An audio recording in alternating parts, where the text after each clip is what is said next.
Wilson's Raid, by Russell W. Blunt, Jr., The Background Press, Charleston, South Carolina, $21.99 paperback. The mightiest cavalry actions of the Civil War happened in Alabama. Countless well-prepared Union cavalrymen set off throughout the flooded Tennessee River in 1865 to rip through the poorly defended Confederate heartland. Russell W. Blunt, Jr., often asked speaker and author of Civil War history, offers us this utterly readable, adroitly recorded, and fast-paced accounts of Union General James Harrison Wilson's raid through Alabama, the final blow to the Confederacy. The war neared its end. The Confederate armies of Lee at Appomattox and Johnston in North Carolina were in their death throes. John Bell Hood's Confederates had been slaughtered in Tennessee, and yet the masses of Yankees kept coming. Wilson's mission was to raid through northern Alabama to Tuscaloosa, then Selma and its massive ironworks, and then on to Montgomery and beyond. At each side along the way, he was to destroy anything associated with the Southern war effort, including any civilian or military buildings so engaged. To oppose him, however, was the Wizard of the Saddle, Nathan Bedford Forrest. Forrest had never lost a battle, yet after years of war, his men were worn, desperate, and the cause seemed hopeless. Blunt is a master of the telling anecdote.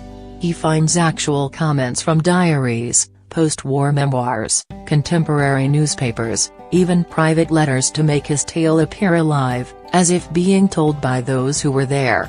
To that end, he tells the story in present tense, the better to engage the reader in the currency of his account. And such a story he tells.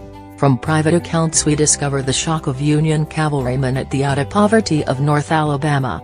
They wonder that the rude settlements could exist. Battle, however, is quickly offered. Not only are the conflict movements well expressed, we find the characters of the soldiers described, making such movements understandable. Why would Forrest send some men on leave when the enemy was near? How could Wilson lose an entire Union brigade for days? What happened at the University of Alabama at Tuscaloosa? Why were southern cities burned?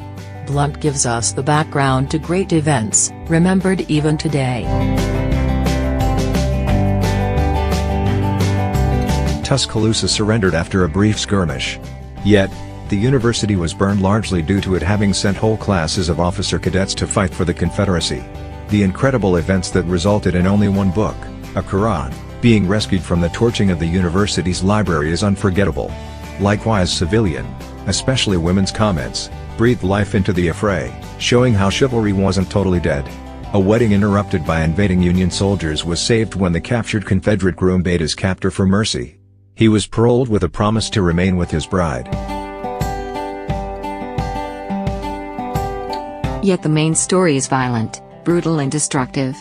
We learn that despite surrender, fires begun in government buildings spread to private homes.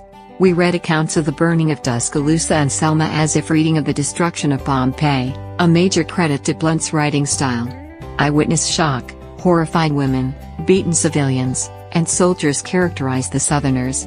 Only newspapers safely distant rail against barbarian Yankees. The truth was, as Forrest said, they had been defeated.